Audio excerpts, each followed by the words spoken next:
Good day, ladies and gentlemen. Welcome to Literary Conversations.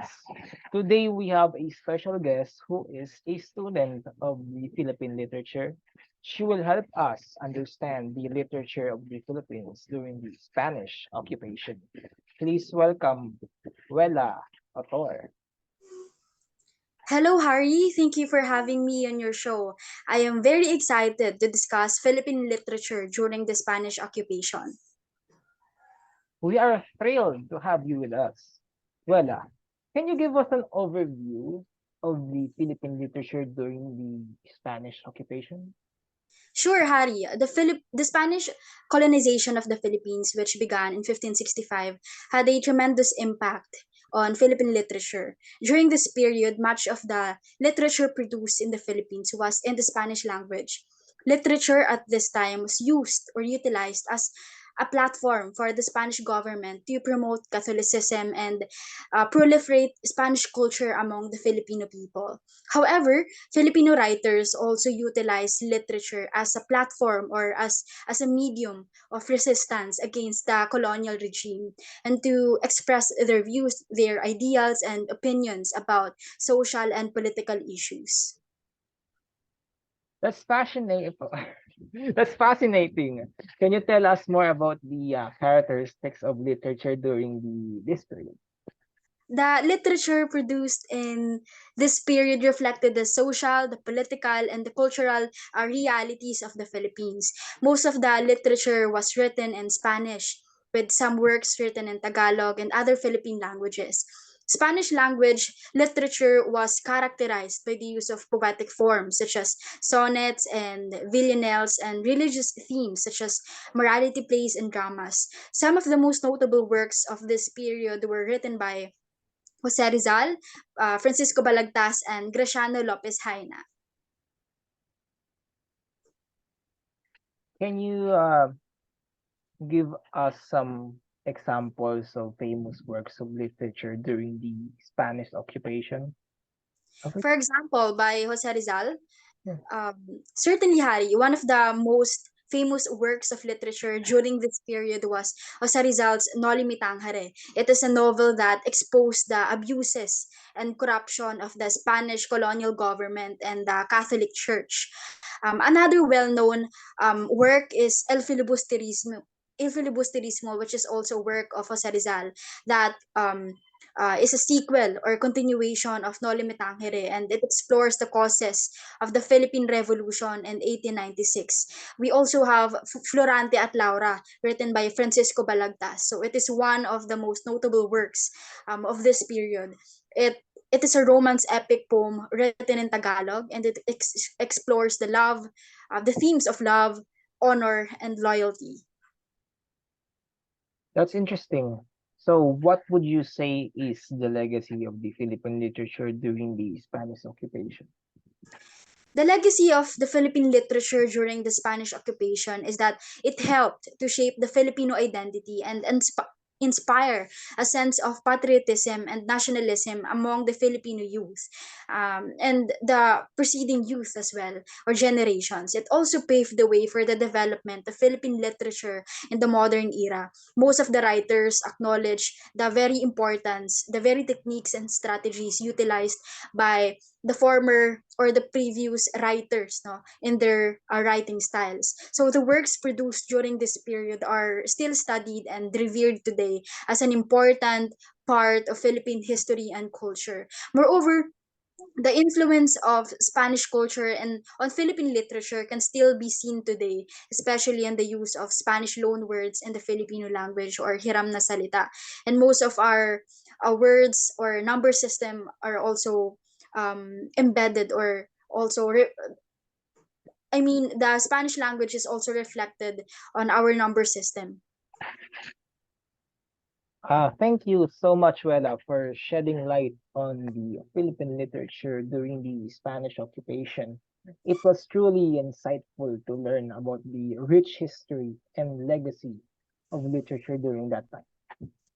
Thank you, Harry, for having me on the show. I hope that our discussion has helped to further appreciate the importance of Philippine literature during the Spanish occupation.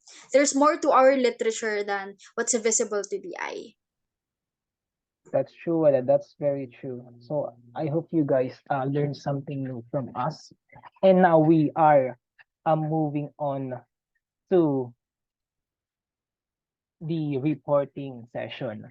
Again, my name is Harry Calalo, and my partner for this report will be Wella Autor, and we will be tackling the Philippine literature during the Spanish era. Our objectives for this day is at the end of the lesson, students should be able to one discuss the influences of Spanish colonization of the to the Philippine literary forms, identify the various literary forms in Spanish period, justify how Spanish literature influenced Philippine literature, compose a letter to the character Felisa concerning the importance of cultural of femininity, state the thematic concern embodied in given literary works, and lastly, compare the and contrast women during the Spanish period to women as of today. I will handle the first one. For the first one, we have the Philippine literature during the Spanish era. When the Spaniards came, there was an immediate shift on the focus of literature. It became centered on the Christian faith, and the stories about natural phenomena suddenly became all about the lives of saints and other religious hymns. Um, Slowly, Philippine literature started to emulate the traditional Spanish ways of themes and forms in writing, including the repetitive plots and obvious shadowy characters. Despite these changes, Filipinos still found a way to make Spanish literature their own, as shown through these common kinds. The passage highlights epic the impact of Spanish colonization of the Philippines to the Philippine literature. It basically explains that was the arrival of the Spaniards. There was a shift in focus of the Philippine literature, which became centered on the Christian faith. The stories about natural phenomena were replaced by narratives about the lives of saints and religious hymns. Furthermore, um, however, however, the furthermore, Philippine literature has started to basically evaluate the traditional Spanish ways of themes and forms in writing, including the repetitive plots and obvious shadowy characters. However, the passage also suggests that despite these changes, the the Filipinos still found a way to make Spanish literature their own. This implies that even though Philippine literature was heavily influenced by the Spanish literature, it still managed to retain its unique identity and style. Um, Corrida is a legendary religious narrative form that usually details the lives of saints or the history of tradition. Corrido, a religious narrative form that tells the stories of saints or traditions. It is usually sung in accompanied by a guitar. It may also feature other instruments like a harp or a violin. Corridos are typically passed down through oral tradition and are essential part of the Philippine culture. Awit is a chivalric poem about a hero, usually about a saint. It is also usually sung and used in religious processions. Awit a chivalric poem that tells the story of a hero, often a saint, and it is typically sung during the religious processions. It features themes of courage, devotion, and sacrifice. It is often accompanied by traditional instruments such as a harp or guitar. Awit is an important part of the Philippine religious and cultural traditions. Passion is a narrative poem about the life of Jesus Christ, beginning from his birth and up to his death. This is usually sung during the Lenten season. Many women were trained before to perform the Passion. Nowadays, it is sung by seasoned performers in churches nationwide. Passion is a narrative poem about the life of Jesus Christ from his birth to his death, which is typically sung during the Lenten season. It is an important part of the Philippine religious culture and is often performed by seasoned performers in churches across the country. The Passion is typically sung in Tagalog or other local dialects, and it is often accompanied by traditional instruments such as a guitar.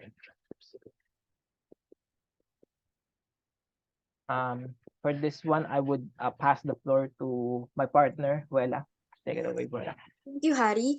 By definition, Sinaculo is the dramatization of the Passion of Christ. It highlights the suffering of and death of Jesus Christ, and it is also done during the Lenten season. A good example is the San Pedro Cutud Lenten rites in San Fernando, Pampanga, where fervent Catholics volunteer themselves to be actually nailed to the cross to reenact the suffering of Jesus Christ. Sinaculo is a dramatic reenactment of the Passion of Christ, which highlights his suffering and death. It is also performed during the Lenten season, and it is an important or a key that a key determining factor of the Philippine religious culture. Some devotees even volunteer to be nailed to the cross as part of the reenactment.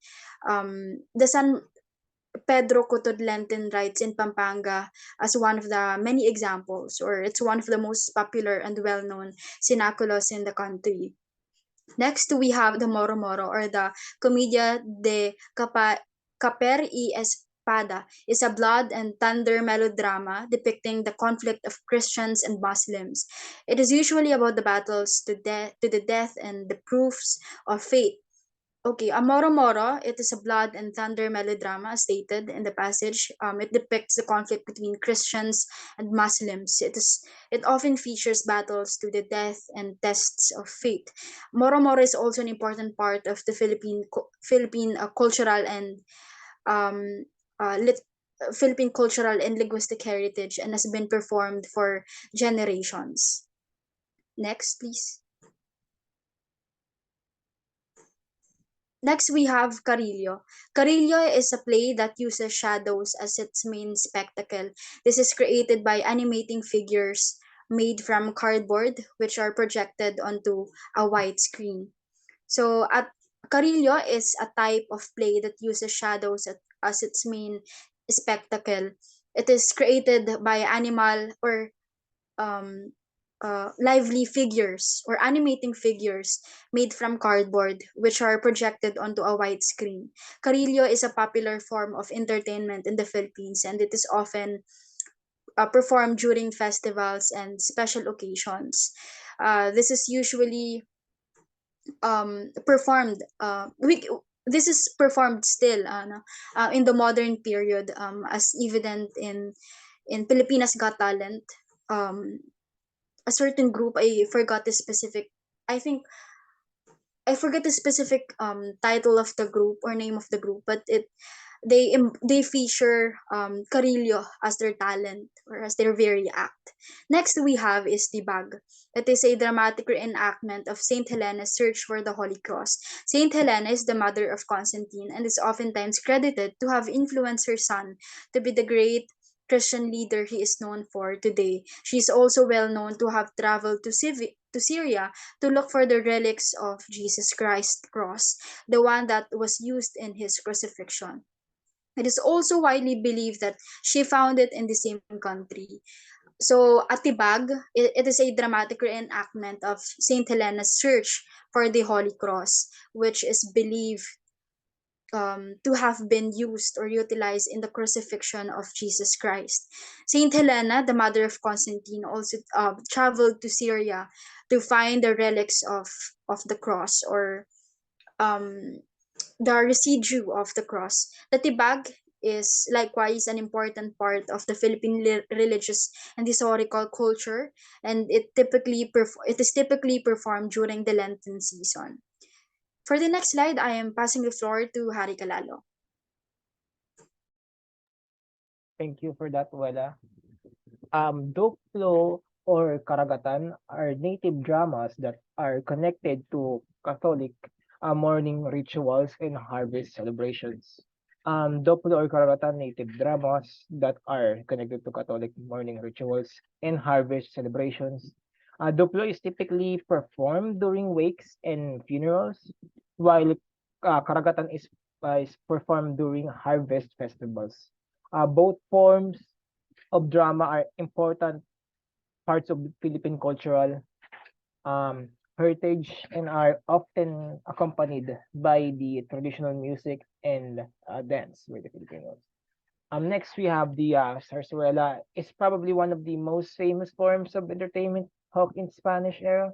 Zarzuelas are musical comedies or melodramas that deal with um, the element passions of human beings. A zarzuela follows a certain plot, which shows either a satirical look at society or a begrudged life. So Doplo or Kagatan natives dramas that are connected to Catholic mornings, rituals, and harvest celebrations. Doplo is typically performed during wakes and funerals, while Karagatan is performed during the wakes during the harvest festivals. Both forms of dramas are important parts of Philippine cultural heritage and are often accompanied by the traditional music and dance. It's basically probably one of the most famous forms of entertainment hung in Spanish era. Um, Basically, especially as by music, comedies or melodramas that deal with um with the elemental passions of the human being. So it's basically a type of musical comedy or melodrama that deals with the elemental passion of human beings. It basically follows a specific plot and often satirizes the society or explores the difficulties um the difficulties of everyday life. Zarzuela was very popular during the Spanish colonial era and has since became an important part of the Philippine cultural heritage. Some literary works during the Spanish period is the Urbana at Felisa. It's a book written during the Spanish occupation of the Philippines. It is a guidebook that teaches Filipinos how to behave properly in different situations, such as how to act in public, how to treat others, and how to be a good Christian. It reflects the influence of Spanish culture and Catholicism on Filipino society at the time. The book remains relevant today as it provides insights into traditional Filipino values and costumes. Urbana at Felisa is basically a guidebook that was written during the Spanish colonization of the Philippines. It's basically it aimed to teach Filipinos to how to behave properly in different situations, such as in public and how to be a good Christian. It reflects the influence of Spanish cultural and Catholicism and Filipino society at the time. And it remains relevant today for insights into traditional Filipino values and customs. Um, next we have some literary again works from the Spanish period, but this time I will pass it to Wella.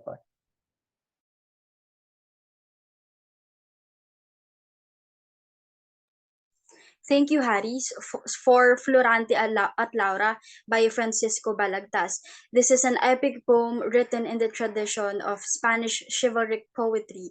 It tells the story of Florante, a nobleman who falls in love with Laura, the daughter of his enemy. The poem is also known for its social commentary on the abuses of the Spanish colonial government.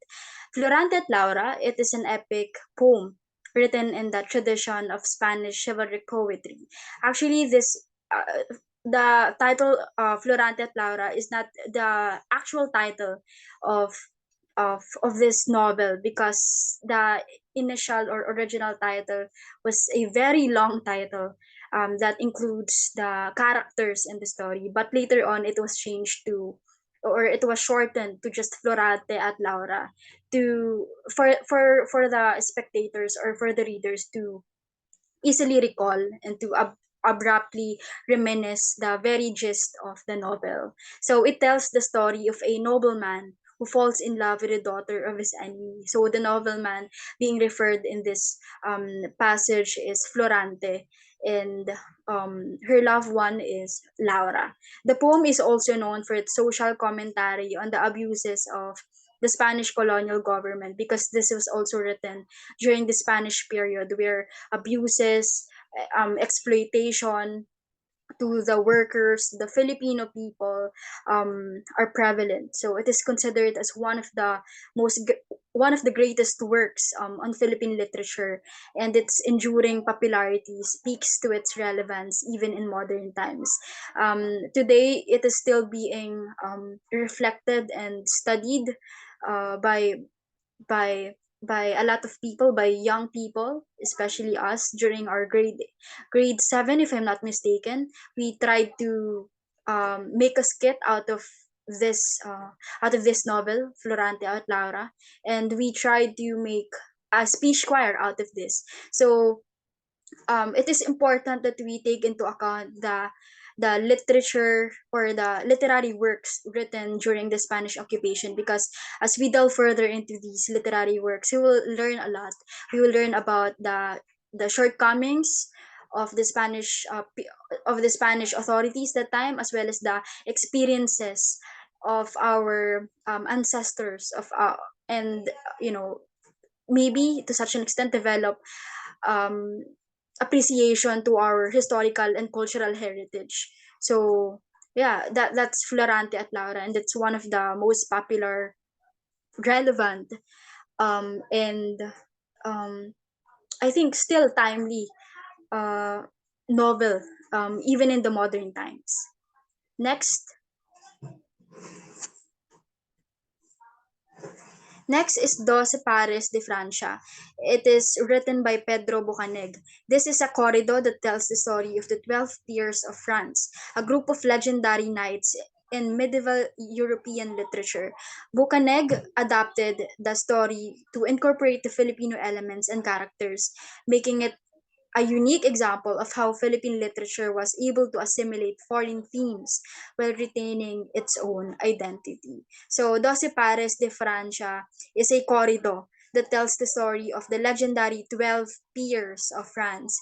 The author, Pedro Bocaneg, adapted the story to incorporate Filipino elements and characters, making it a unique example of how Philippine literature was able to assimilate foreign themes, uh, which was not um, which was not conventional, or which was not typical during that time. But Pedro Bocaneg tried to retain its own identity. He tried to incorporate his very own style and adapting to the approaches or literary approaches and writing strategies of the international community, and integrating it as to his own. So this work highlights the creativity and adaptability of Filipino writers during the Spanish period. Now I'm passing the floor to Hari Calalo to discuss the next slide.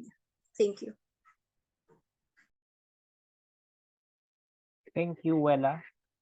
For this one, we have the Sarsuela, ang unang aswang by Severino Reyes. This is Sarsuela that tells the story of an aswang, a mythical creature in the Philippine folklore. The play incorporates the elements of comedy, romance, and drama, making it a popular form of entertainment during the Spanish colonial period.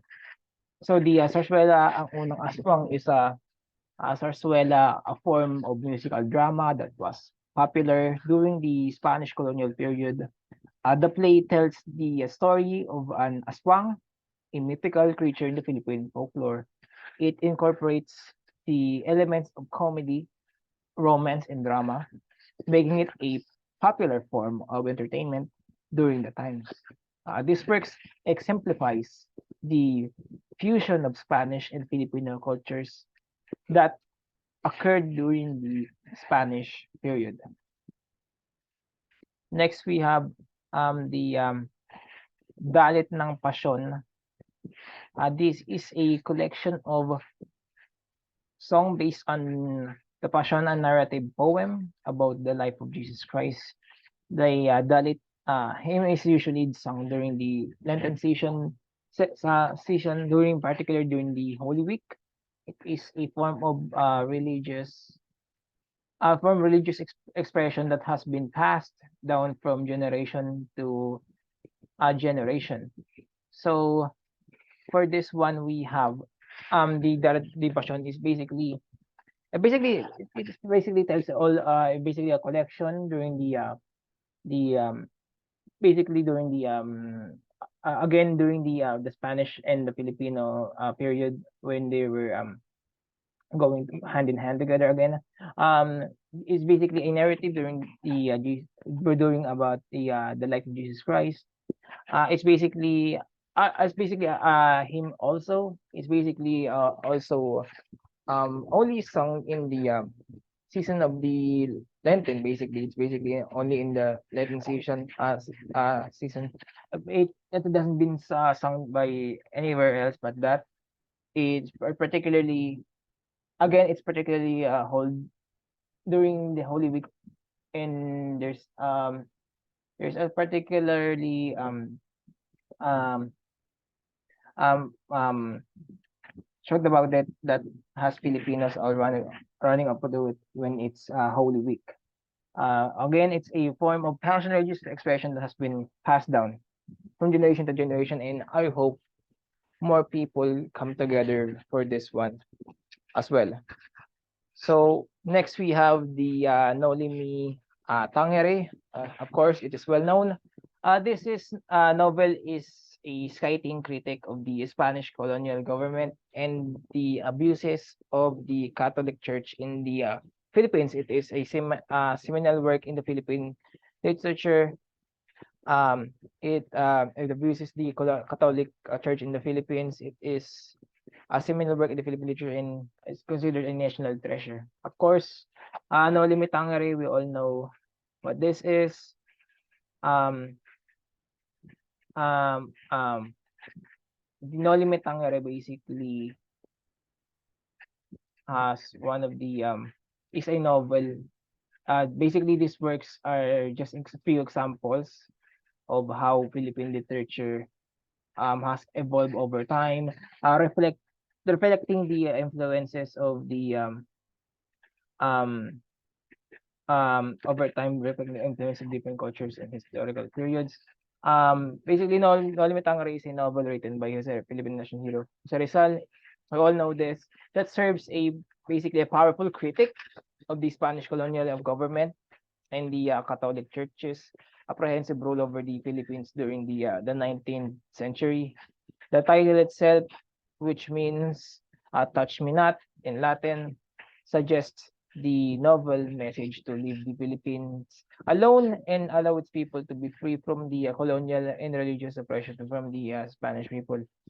Um, Again, these works are just few examples of the how Philippine literature has evolved over time, reflecting the influences of different cultures in historical periods.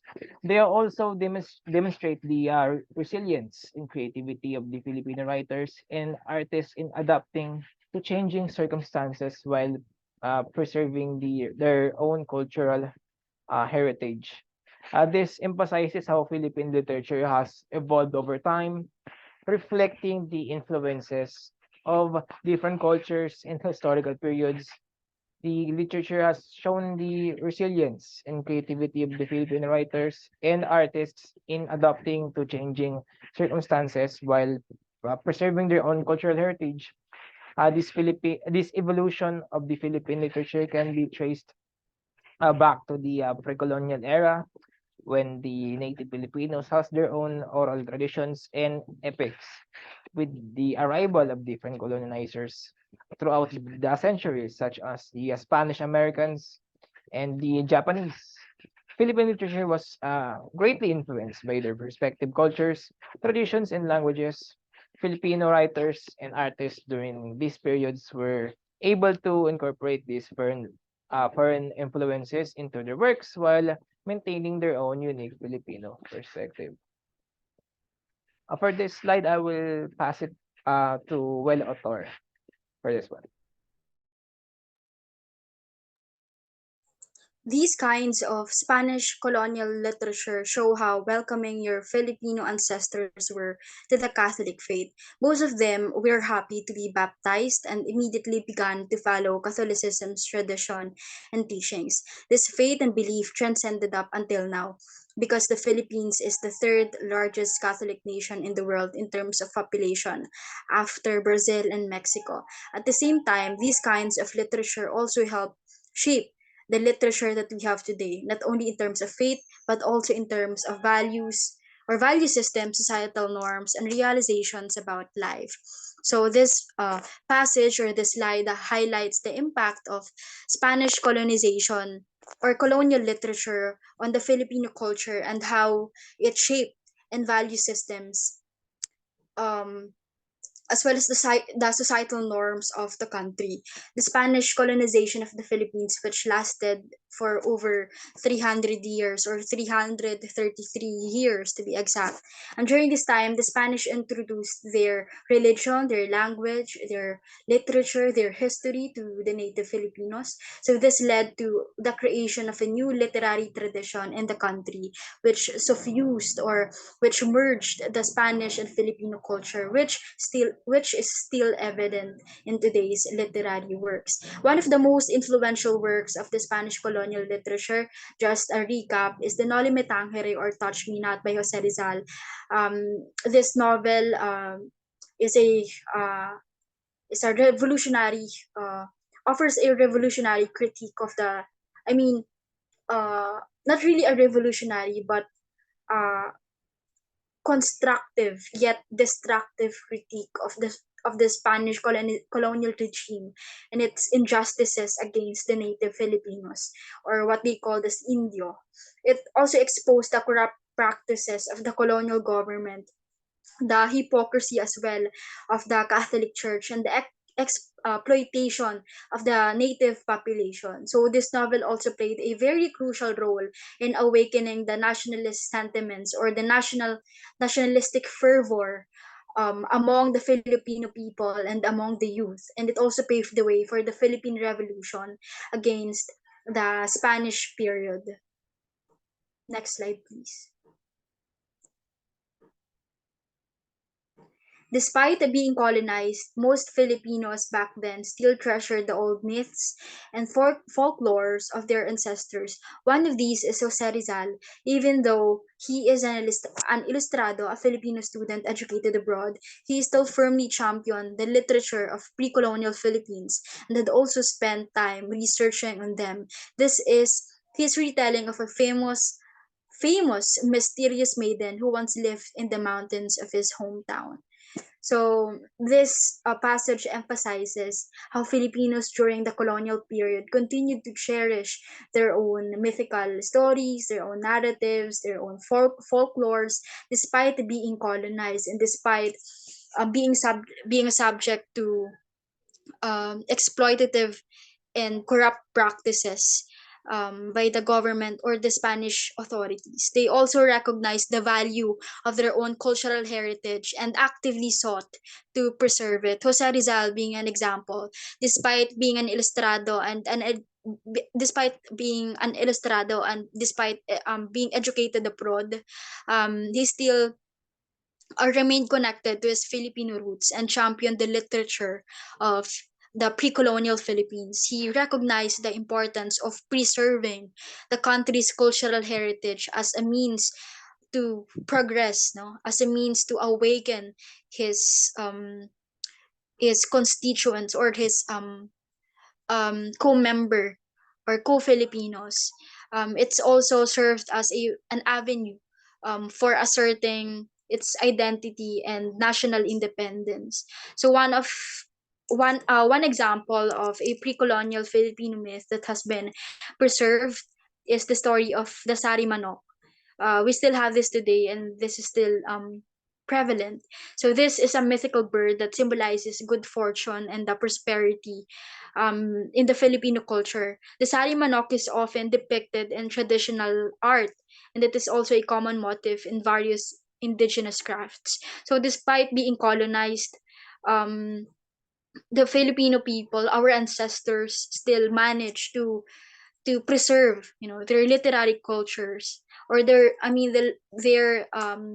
literary literary tradition through oral tradition, or by verbally passing narratives or folklores from one generation to another. So another example is the Hinila Wood. It is an epic poem from the Panay Island that tells the story of the 10 Bornean Datus who settled in the Visayas.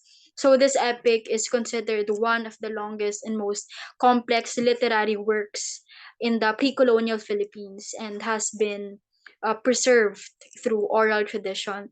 So all these are really crucial, no, in trying to understand the very nature of the Philippine literature today, because what led the our current or our modern literature is a reflection, or it is built upon by the previous oral traditions, by the previous narratives, um, uh, that our ancestors or historical antecedents preserved and fought for. Thank you. So that is it for our report today. Again, my name is Harry Marjel P. Calalo. My guest for this time, we have Wella Autor. I hope you enjoy our report, and we hope you have a great rest of your day. Goodbye.